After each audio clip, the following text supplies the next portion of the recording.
Bienvenidos, Shabbat Shalom. Es un placer estar otra vez aquí reunidos en armonía, como hermanos, como familia, en un día muy especial que el Señor apartó y que nos está enseñando a guardar, a vivir, a entrar por esta puerta, por este día especial, para que podamos entrar en su presencia y aprender a conocerlo un poco más. Acompáñenme a orar, por favor.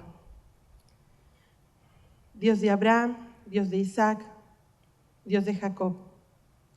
Señor, venimos delante de tu presencia, reconociendo nuestras faltas, nuestros pecados, reconociendo que de nosotros, tus hijos, es la mancha y la corrupción, Señor.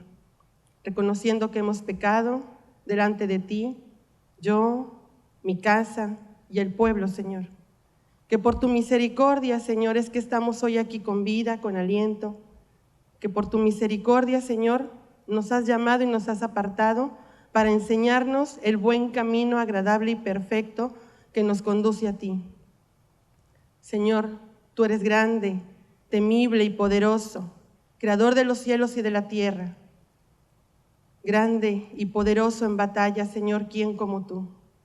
A ti venimos delante de tu presencia, Señor, esperando recibir esa misericordia cada mañana.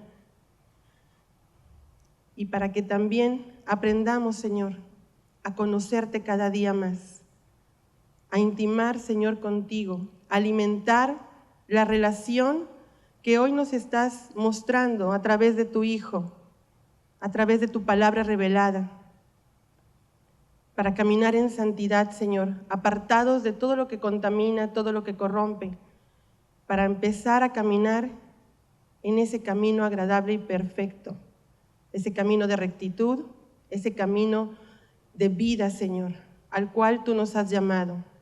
Bendito seas, Señor, por haber enviado a tu Hijo amado, a Yeshua, nuestro Mesías, por haberlo puesto por propiciación, por derramar su sangre para expiar nuestras culpas, Señor, y hacernos cercanos a ti, pues antes estábamos como extranjeros, como peregrinos, sin esperanza, sin Dios. Y ahora, Señor, gracias a tu Hijo amado, por su sangre derramada, nos has hecho cercanos y nos has hecho coherederos juntamente con Él, Señor, y nos has hecho sentar en los lugares celestiales. Padre, enséñanos, Señor, enséñanos a valorar la posición que tú nos has llamado a tener. Enséñanos, Señor, a honrar tu nombre. Enséñanos a caminar en santidad. Enséñanos, Señor, a hacer esa luz y a hacer esa imagen y semejanza tuya entre las naciones. Enséñanos, Padre, porque no sabemos, porque se nos hace todo tan fácil y tan sencillo. Y no valoramos, Señor, tu plan redentor, ni la sangre derramada. Ayúdanos, Señor, con tu poder, que tu fuego del cielo descienda, Señor, y queme toda iniquidad de cada hijo tuyo, Señor, de cada ser viviente sobre la tierra. Y límpianos y purifícanos, Señor, para que podamos exaltar tu nombre, bendecirte día a día, no solamente de labios, Señor, sino con nuestra vida. Que aprendamos a conocer realmente a qué le llamas tú adoración. Que aprendamos a postrarnos no solo con nuestro cuerpo, sino con nuestra vida misma, Señor. Ayúdanos, Padre, porque sin ti no podemos. Sin ti no somos nada, Señor. Ayúdanos a caminar en santidad, porque sin santidad escrito está que nadie te verá. Te lo pido, Señor, en el nombre de tu Hijo amado, Yeshua. Amén. Hermanos, esta palabra que el Señor trae para nosotros en este día es una palabra muy especial, es una palabra muy hermosa, muy reveladora, pero que también nos confronta para quitar de nosotros toda esa suciedad que todavía cargamos, puesto que estamos en un cuerpo que se corrompe día a día, pero dentro de nosotros está la vida, y esa vida es la que el Señor está trabajando para que salga a la luz. Esa vida, gracias, esa vida que es necesario que salga libertad. Acompáñenme, por favor, al capítulo 2 del Génesis, en el verso 18, donde dice lo siguiente: dijo Yahweh, Elohim, no es bueno que el hombre esté solo, le haré ayuda semejante a él. Esa ayuda semejante que el Señor le iba a proporcionar a Adán era su compañera. Y esto el Señor nos lleva a entender cuando en el Shabbat pasado nos habló de las vírgenes sensatas y de las insensatas. Esa virgen prudente que es símbolo de la iglesia, que es símbolo de la esposa, de la amada, de la que está siendo resguardada, de la que está siendo preparada para recibir al amado.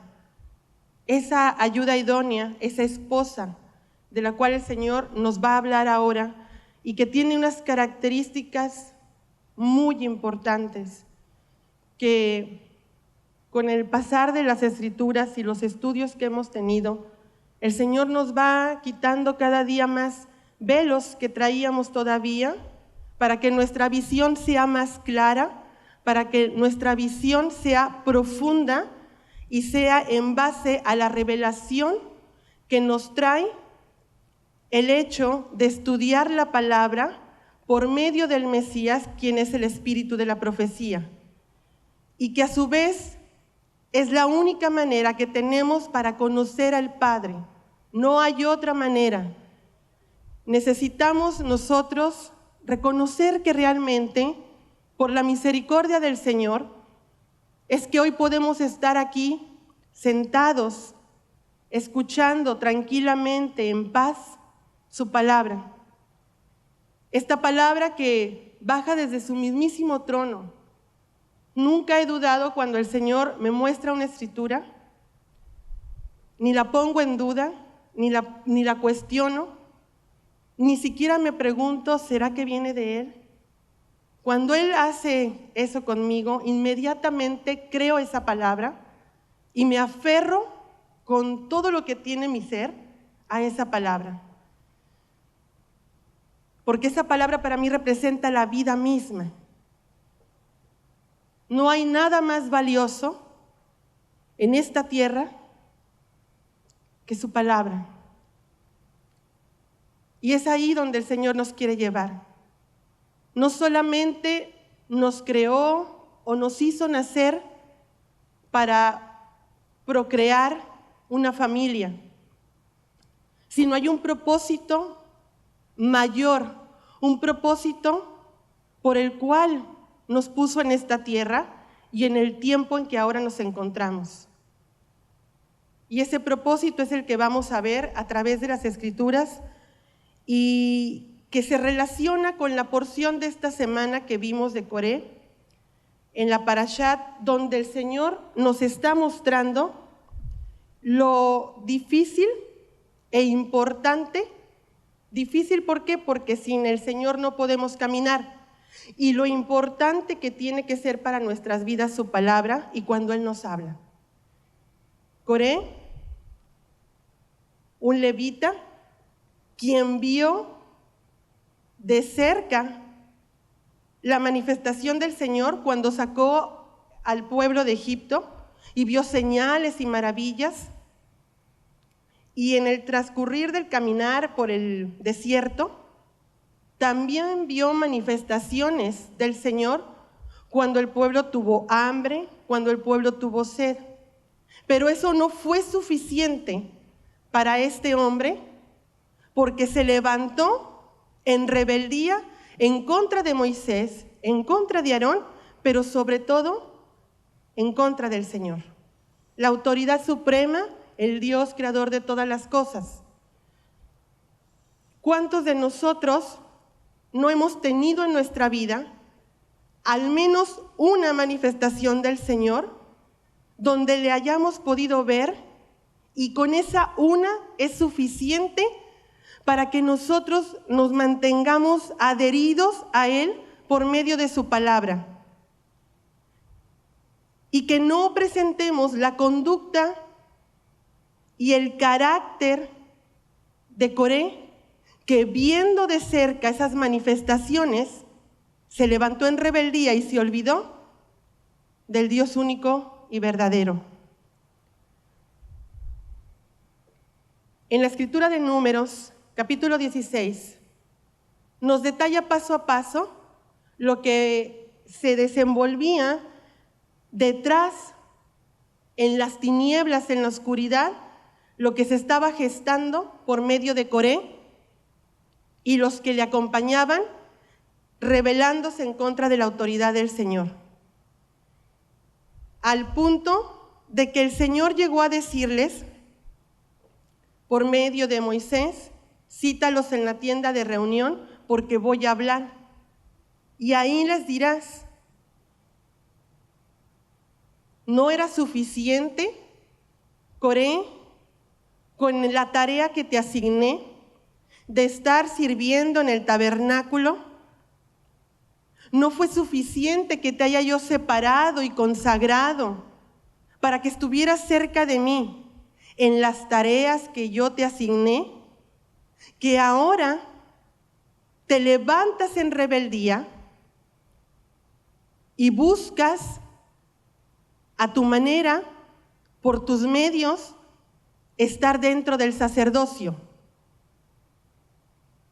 Son palabras muy fuertes que salieron de la boca del Señor, vertidas a Moisés, para que las escuchara Coré.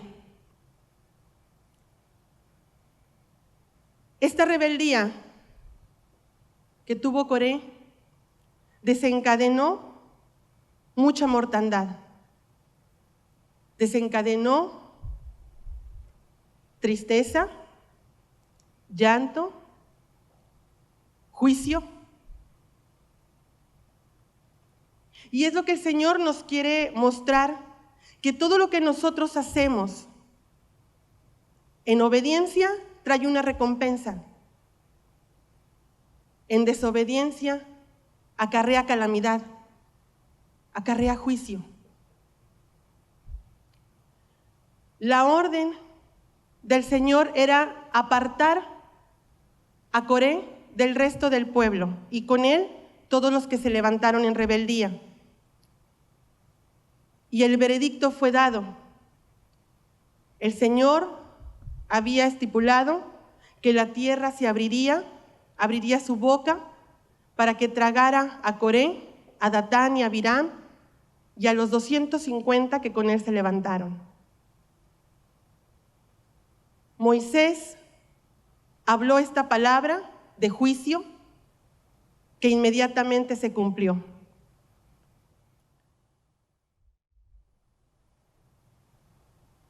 Esta imagen que tenemos en la diapositiva nos muestra o nos plasma la rebeldía de un hombre jugando a querer ser Dios. Lo mismo que pasó con el primero que se rebeló y fue desterrado del cielo y enviado a la tierra junto con todos los que se levantaron con él, en contra del Señor. Como vemos, aún en nuestros días está presente esta rebeldía del hombre que quiere ocupar el lugar del Señor, del hombre que quiere ser semejante al Señor y no le importa pasar por encima de quien sea para lograr sus propósitos. un hombre lleno de codicia, de ambición, de soberbia, de orgullo, de altivez. Características que vemos en Coré y que el Señor constantemente nos está hablando para que en nosotros no se manifiesten estos rasgos de carácter, esta conducta, porque es reprobable y acarrea maldición. La orden, después de haber emitido el juicio y de que se haya cumplido, le dio indicaciones a Moisés para decirle a Eleazar: diles que recojan los incensarios de los 250 que perecieron con la rebeldía. Y a mí me llamó mucho la atención cuando el Señor dijo eso: recojan los incensarios que traían cada uno de los 250 que se levantaron en rebeldía. El Señor los consumió con fuego, y sabemos que el fuego purifica, pero también nos habla de juicio. Estos incensarios fueron recogidos e inmediatamente el Señor dijo: los tendrán que recoger porque habían sido consagrados, habían sido apartados para mí, por lo tanto son míos. Recogen los incensarios y la siguiente orden del Señor fue que se tenían que consumir y preparar unas plaquetas o unas placas del material que estaban hechos, de cobre, para hacer o formar parte del altar de bronce. Iban a formar parte del altar de bronce, y ahí es donde el Señor nos va a llevar.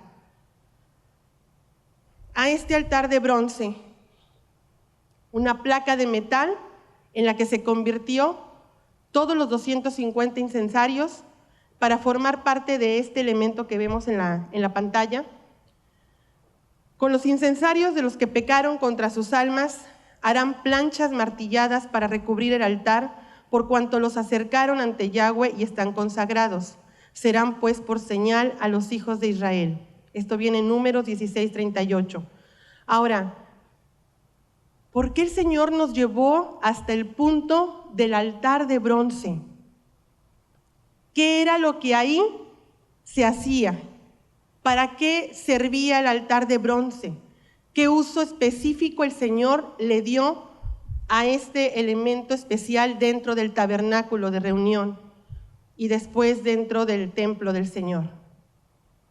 Ahí, este elemento estaba en el atrio, y ahí se sacrificaban los animales ofrecidos al Señor.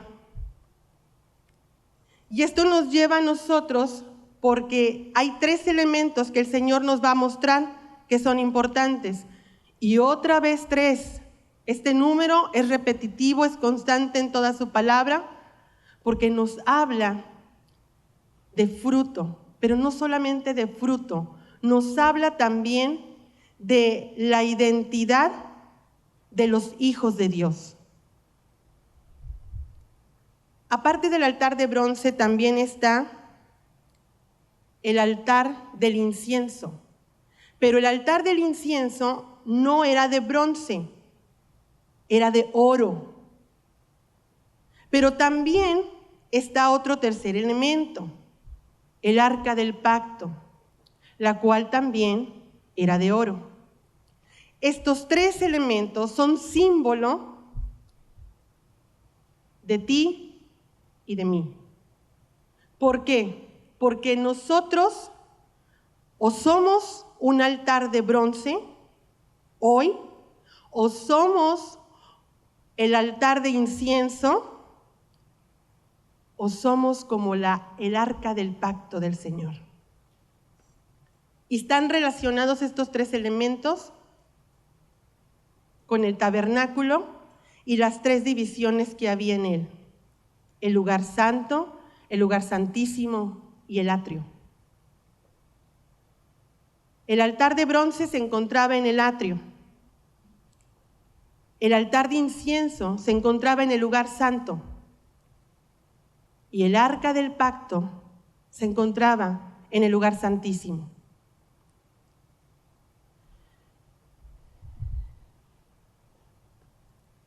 ¿Qué tipo de altar somos hoy? Somos llamados a ser adoradores y para eso nos creó el Señor. Nuestro nivel de adoración será definido por el tipo de altar que tengamos hoy. Para esto entendemos que a mayor nivel, mayor poder, y a mayor poder, mayor exigencia. A Ezequiel el Señor le mostró las aguas salutíferas y donde le dijo a Ezequiel, camina y sumérgete en las aguas, Ezequiel.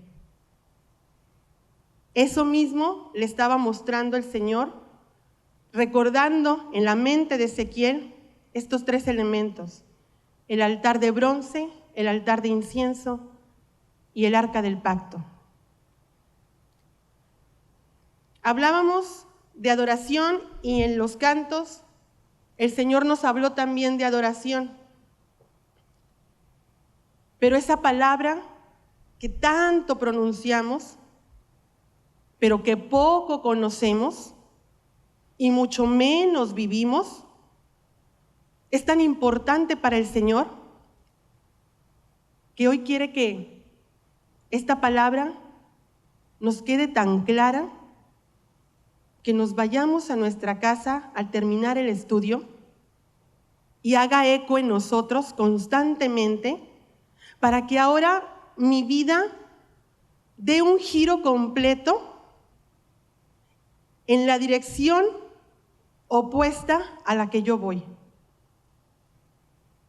Tengo que estar caminando cara a cara viendo al Señor. Ya no puedo caminar dándole la espalda y yendo en una dirección incorrecta. Porque Él dijo que buscaba adoradores que le adoren en espíritu y en verdad. Y un adorador no es aquel que levanta las manos en un servicio, no es aquel que canta con una voz hermosa, no es aquel que toma un instrumento y los acordes salen perfectos. No es aquel que dice, yo amo al Señor. Adoración es la palabra shahá en hebreo. Y bien esta palabra nos habla de postrarse, pero simbólicamente o externamente esta palabra nos lleva a una rendición total de nuestro cuerpo, completamente tendidos y sometidos al Señor. Pero eso es en lo físico. En lo espiritual, el Señor me llama a rendirme de la misma manera como entiendo que tiene que estar mi cuerpo tirado en el suelo. De esa misma manera, el Señor quiere verme en obediencia a Él. Quiere verme postrado delante de su presencia, sometiéndome a su autoridad en obediencia, en humildad, para que entonces yo pueda decir que estoy aprendiendo lo que significa ser un adorador, porque ese es el primer paso. El siguiente paso es caminar en obediencia en la palabra del Señor, sin cuestionar absolutamente nada de lo que ahí está escrito. Tomando como mi única autoridad su palabra y sujetándome a ella, porque de ella depende mi vida.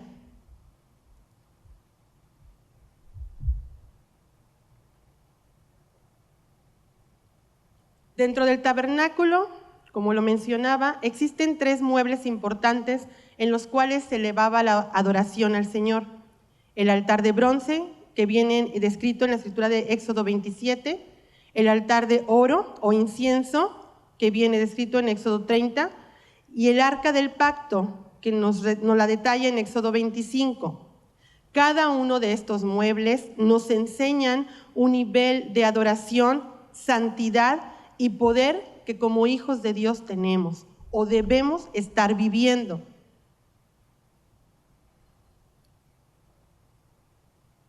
Nosotros tenemos que profundizar en lo que el Señor nos muestra en su palabra para que podamos ver realmente con sus ojos lo que Él nos quiere mostrar. Y ya dejarnos de perder el tiempo jugando a que creo que le conozco, creo que voy obedeciendo, sino más bien rindiéndome a sus pies para que Él dirija realmente mi vida y yo pueda caminar como a Él le agrada. Para entonces decir que o soy el altar donde se sacrificaban los animales, el altar de cobre que estaba en el atrio, o decir que puedo ser el altar de oro del incienso y que quizás, si el Señor así lo permite y me va guiando, pudiera llegar a alcanzar ser como el arca del pacto.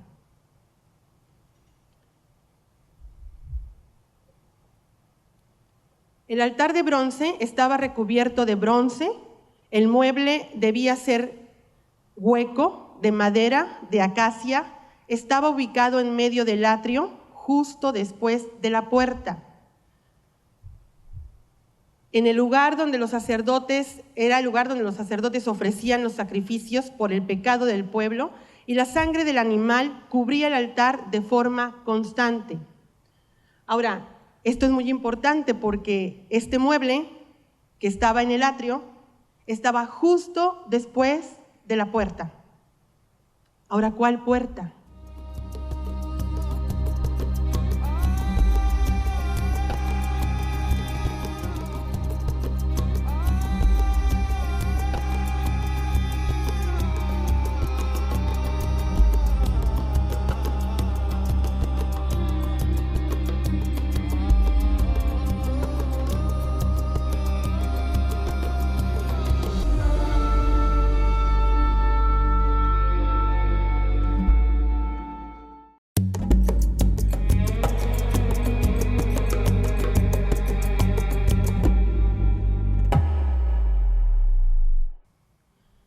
Encontramos también en las Escrituras que el Mesías dijo: yo soy la puerta. Yo soy la puerta de las ovejas. Y él mencionaba constantemente: yo soy la puerta de las ovejas. Pero no entendemos realmente ese significado, porque en Jerusalén y en donde estaba sentado el templo del Señor, le rodeaba un muro de protección donde alrededor de ese muro había puertas. Y cada una de esas puertas tienen un nombre. Y lo veíamos en estudios pasados en Shabbat. Una de esas puertas es la puerta de las ovejas, por la cual el Mesías, siendo él la puerta, nos hace entrar a cada uno de nosotros conforme nos va llamando el Padre. Esta puerta también es llamada la puerta de la aflicción, puesto que Él, como la puerta, y según Isaías 53, Él fue varón de dolores, experimentado en quebranto. Por lo tanto, Él, siendo el primero en manifestar la aflicción en la carne, nos estaba enseñando a nosotros que si Él, siendo la cabeza del cuerpo, tendría que ser afligido por el Padre, también nosotros, como el cuerpo, tendríamos que ser afligidos por el Padre. De la misma manera, para entrar por esa puerta, el único requisito era que el Padre nos enviara al Hijo. Y ahí encontramos otra escritura, donde el Mesías dijo: lo que el Padre me da, yo no echo fuera. Entonces, encontramos que el Señor nos va dando piezas de un mapa muy especial, donde ese mapa nos lleva a un punto, a una dirección, a un lugar específico. La tierra prometida, donde el Señor nos esperará, nos recibirá como la novia, nosotros, ataviada, si es que somos la novia, para estar con Él. Pero hay requisitos para eso. El nacer de nuevo y su relación con el altar de bronce cobra mucho significado, al mismo tiempo que cuando Yeshua nos habló de la puerta de las ovejas. Pero también hay otra tercera pista que nos da el Señor con el olor de la carne de los animales que se sacrificaban en ese altar. Y esto lo vemos también manifestado en Daniel 6. Primero vamos al nacer de nuevo. ¿Por qué? Porque cuando el Señor nos habla a retornar a Él, nos toma en una condición de suciedad, de impureza, de pecado, en la que somos desvalidos, andrajosos, pobres, malolientes, y que necesitamos urgentemente vida.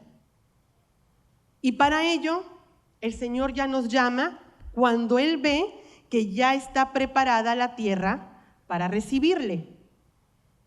El siguiente paso es hacernos entrar por la puerta, que es Yeshua, la puerta de la aflicción, la puerta de las ovejas, y luego nos hace entrar al atrio, donde nos encontramos con el altar de bronce, y ahí tenemos que entrar y sacrificarnos nuestra carne, para que todo lo que traemos, cuando el Padre nos llama, sea quemado ahí por medio del sacrificio del Mesías. No podemos entrar a ese lugar sin haber entrado por la puerta primero, porque Yeshua dijo también que aquel que no entre por la puerta será un salteador, un ladrón. Por lo tanto, el Señor nos lleva a entrar al atrio y estar frente al altar de bronce, porque nos muestra que tenemos que sacrificar nuestra carne.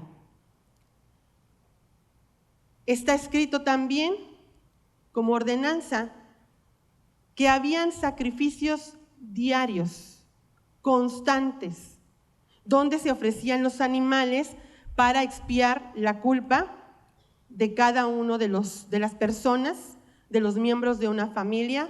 Vemos, por ejemplo, el relato con Job, donde él ofrecía un animal por cada uno de sus hijos diario, los holocaustos diarios. Bueno, este altar no solamente representa el que nosotros tenemos que estarnos viendo ahí, sino que habla de aquel que está entrando al reino del Señor y que necesita saber que hay reglas, hay normas, estatutos dentro de ese reino, de ese gobierno especial, donde Yahweh es el Dios, el supremo, el que gobierna, y de que lo primero que nos dice es: sacrifica tu carne. Tienes que morir a ti mismo, y Yeshua lo dijo: el que no tome su cruz y se niegue a sí mismo, no me puede seguir. Por lo tanto, el Señor nos lleva a este punto. ¿Por qué? Porque Él necesita que comprendamos que necesitamos morir todos los días a los deseos de mi carne, que son enemistad contra Dios. Que al momento de que me hace entrar por la puerta de las ovejas, no solamente es para que ya me dio la salvación y ahí se acaba todo, sino que ahí empieza realmente mi camino con el Señor y que tengo que aprender lo que Él me quiere enseñar. Lo que se manifestaba en ese lugar, el olor a carne, la carne de los animales que se sacrificaban, representa también nuestra suciedad, nuestra inmundicia.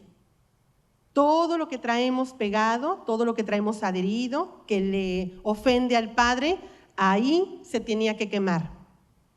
Por lo tanto, la escritura de Daniel 6 nos habla que en el momento en que Daniel fue enviado al foso de los leones, el Señor nos está dejando ahí claro que un siervo de Él, un verdadero siervo, un sirviente, un esclavo de Dios, realmente que ha entendido el propósito de los sacrificios, el fundamento divino de los sacrificios físicos, que era entrar por la puerta y llegar a sacrificar mi carne, hacer a un lado mi yo, para que entonces, dijo Pablo, para que ya no viva yo, mas vive el Señor en mí. Y lo que ahora vivo en la carne, lo vivo en la fe del Hijo de Dios, que me amó y se entregó a sí mismo para rescatarme de la condición de suciedad en que yo vivía.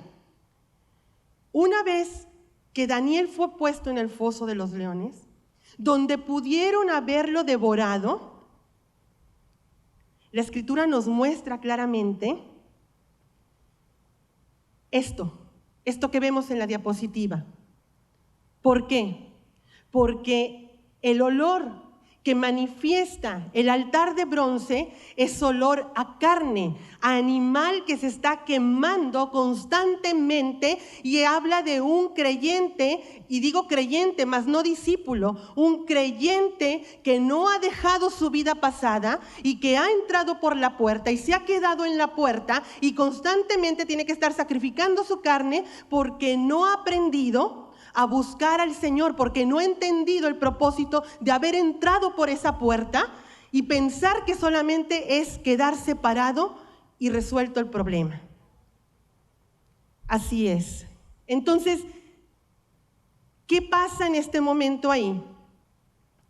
Daniel,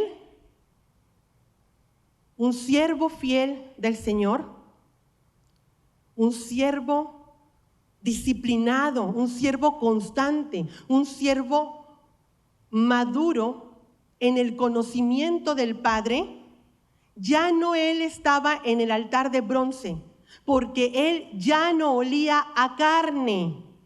Por lo tanto, los animales que estaban rodeándole no percibían ese olor, porque él ya no era un creyente, él ya era un siervo fiel, disciplinado, obediente al Señor. Por lo tanto, él ya no tenía necesidad de entrar y ser parte del altar de bronce para sacrificarse, porque aquí habla de inmadurez.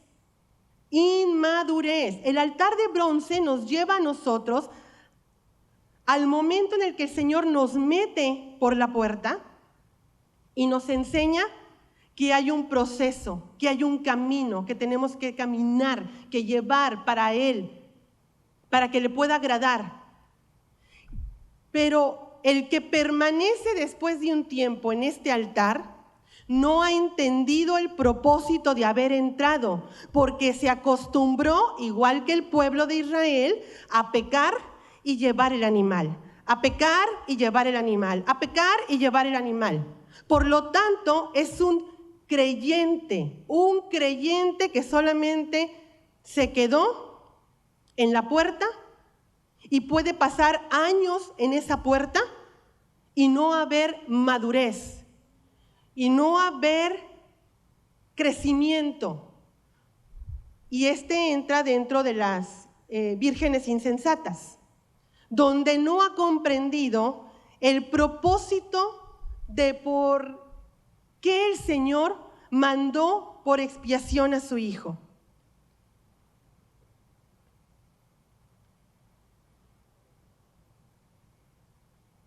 En el arca del pacto encontramos 3 cosas ahí, muy importantes.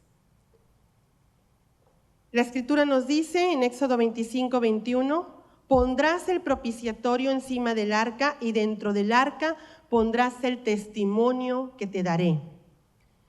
Harán pues un arca de madera de acacia, su longitud será de 2 codos y medio, su anchura de codo y medio y su altura de codo y medio. Pero aquí ojo con esto, porque esto es vital. Y ahí me reuniré contigo entre los 2 querubines que están sobre el arca del testimonio, y por encima del propiciatorio hablaré contigo todo lo que haya de ordenarte para los hijos de Israel.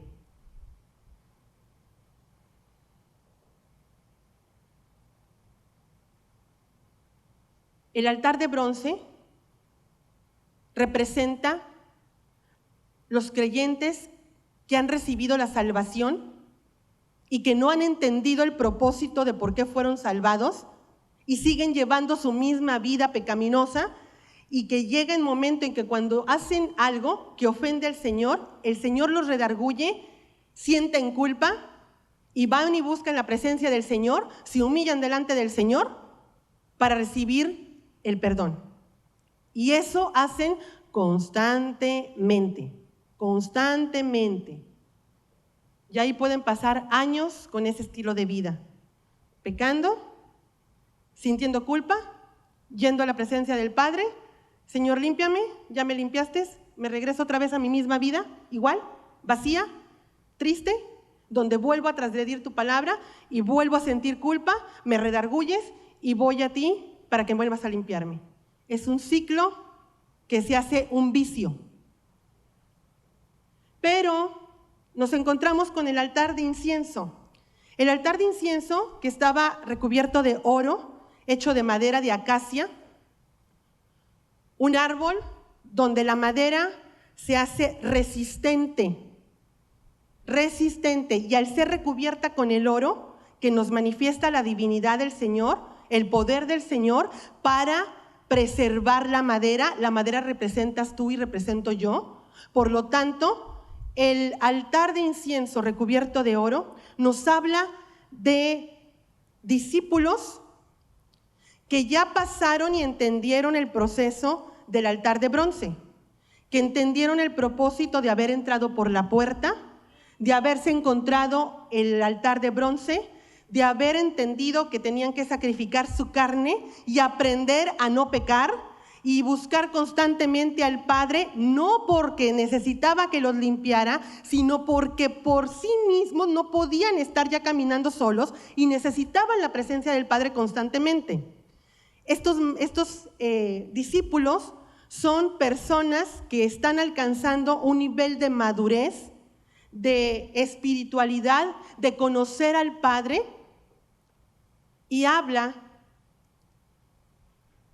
de aquellos que ya entendieron que no tendrían que pecar más, como le dijo Yeshua a la mujer adúltera.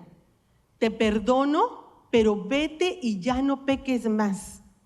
Entonces, este tipo de discípulos se cuidan constantemente para no transgredir la palabra del Señor. Han entendido que en su vida tienen que aplicar la palabra para vivir en santidad. Han entendido lo que significa la santidad. Han entendido que la palabra de Dios tiene poder para capacitarlos para vivir apartados de lo que contamina y de poder seguir caminando viendo al invisible, al que gobierna sus vidas, al que va delante de ellos, afirmando sus pasos, como dice la palabra. Y estos, al llevar este estilo de vida, que procurando alinearse a la voluntad del Padre, obedeciendo los estatutos y los mandamientos que el Señor da en su palabra, llevan una vida apartada y diferente a la que vivían antes. Por lo tanto, ya no es constante el pecar como de los que están en el altar de bronce. Hay diferencia. Estos han entendido el proceso y han entendido que es vital caminar en disciplina, obedeciendo al Padre a través de su palabra y han entendido el propósito de la oración. Porque la oración no solamente fue dada para dejar mis cargas en el Señor, sino el principal fundamento dada de la oración por el Padre es que yo tenga relación con Él y pueda conocer su voluntad. Yo no puedo ir a la presencia del Señor, dejarle mis cargas y retirarme porque ya le dejé mis cargas y ya ahí se acaba todo. No, porque el Señor me dice, hijo, espérate, te quiero hablar. Las cargas que traías, ¿crees que yo no las sabía? Claro que las sé, pero permití que tuvieras esas cargas para traerte a mí, que vinieras ante mi presencia y aquí afligido, postrado, shahá, pudieras rendirte a mí para que me pudieras escuchar lo que yo te tengo que decir. Entonces mi deber es quedarme a escuchar la respuesta del Padre. Oro para que mi Padre se lleve mis cargas, ya la sabe, pero para que Él me dé la respuesta que necesito yo saber para caminar en base a esa palabra que me dé. Esa es la característica de los discípulos que son contemplados dentro de este altar, el altar de oro, el altar de incienso. ¿Por qué? Porque una vez que ellos entienden el propósito de la oración, van a orar al Padre y en la oración que ellos levanten, por la vida que llevan, porque han entendido el propósito de la oración, ese olor va a subir como aroma grato delante del Padre y el Padre oirá los ruegos de los hijos que están contemplados como el altar de incienso. Y el Padre hará, porque ellos orarán conforme a la voluntad del Padre. No pedirán para sí mismos, siempre pedirán por otros, porque ellos han entendido el propósito del Señor para traer de vuelta a todos los que están desterrados, para traer a todos de vuelta a casa. Ya no piden para sí, piden para los demás. Este altar representa el lugar santo, donde ahí entraban los sacerdotes. Es un área restringida donde no podía entrar cualquier persona. Los que se quedan en el atrio no pueden cruzar a este lugar, al lugar santo. Y ahí nos daremos cuenta por nuestra misma vida, en base a la palabra, por qué ahora nosotros nos damos cuenta que mis oraciones no son escuchadas, que parece ser que el Señor no me oye o está ocupado, porque mi vida no es grata delante de Él, porque yo estoy todavía ofreciéndole sacrificios en el altar de bronce, quemando todos los días mi propia carne porque no he entendido que ya no debo de pecar, porque todavía me deleito en pecar, porque todavía no entiendo el propósito por cual Él me salvó. Pero entramos al arca del pacto. Y ahí vamos a comprender todavía otra cosa, porque en estos dos elementos, en estos dos muebles anteriores, no nos menciona que el Señor hablará. Solamente a los que sean contemplados como el arca del pacto, porque habla de compromiso, habla de entrega, habla de unión, habla de ligadura, habla de ser uno con el Señor, habla de ser la amada, la desposada. Ahí a ella dice que le hablará, dice la Escritura, y ahí me reuniré contigo entre los dos querubines que están sobre el arca del testimonio, y por encima del propiciatorio hablaré contigo todo lo que haya de ordenarte para los hijos de Israel. Y ahí sale la pregunta, ¿por qué a mí Dios no me habla? Porque no estás en pacto porque no has tomado en serio la sangre derramada del Cordero, porque todavía sigues quemando tu carne en sacrificio, porque no has entendido que el fundamento del sacrificio era obediencia. Vete y ya no peques más. Porque no has entendido que tienes que deleitarte en la palabra del Señor, caminar en santidad, porque sin santidad nadie le verá. Pero yo ya estoy estudiando la palabra, me estoy esforzando. Si estamos contemplados en el altar de bronce, las oraciones que levantemos serán escuchadas. Porque nuestra vida testifica obediencia. Y ese es un olor grato delante del Padre que sube cuando nosotros nos postramos delante de su presencia y oramos no por nosotros, no por mis necesidades, sino por las necesidades de los demás.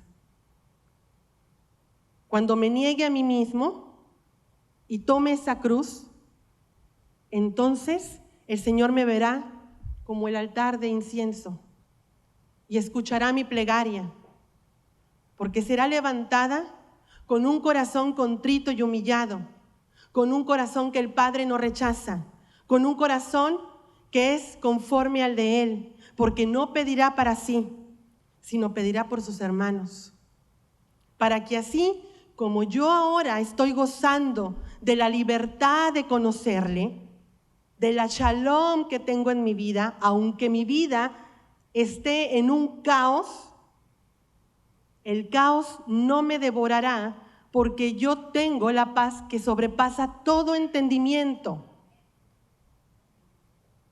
Pero hay una condición muy importante para los que están contemplados como el arca. El arca contenía el maná, la vara de Aarón que reverdeció y las tablas de la ley. Por lo tanto, estas tres características las tiene que tener aquellos discípulos de Yeshua que sean esos adoradores que le adoran en espíritu y en verdad, que han entendido el propósito del altar de bronce, el propósito del altar de incienso, y que han caminado y han pasado del umbral, del atrio, del lugar santo y están frente al lugar santísimo, donde el Señor ha trabajado en estos discípulos un amor por sobre todas las cosas de su palabra, una consagración, dedicación de su propia vida para el servicio del Señor, olvidándose de sí mismos para caminar, obedeciendo las órdenes del Padre, que siempre está pugnando porque otros le conozcan. Siervos que han entendido que sin santidad nadie le verá, pero que se cuidan y que están constantemente en la presencia del Señor como lo estaba Moisés. Ya no podía estar alejado de su presencia. Son discípulos donde el Señor manifiesta a través de la vara de Aarón que reverdeció: este es mi Hijo amado, en el cual yo tengo complacencia, a él oíd. Lo mismo que dijo cuando Yeshua entró al Jordán y limpió la tierra que rodeaba el Jordán, que había sido profanada. De esa misma manera entró a mi vida, y espero haya entrado a la tuya, para haber limpiado esta tierra que fue profanada y traer a nuestra vida la manera correcta de vivir en santidad, conforme a la palabra revelada por el Hijo, Yeshua, enseñándonos cómo es que le agrada al Padre que yo camine, cómo es que le agrada a Él que yo viva. Espero en el Señor Y confío que esta palabra que hoy han escuchado haga eco en sus vidas y les redarguya para que los saque de donde están y los traiga a la luz. Shabbat Shalom.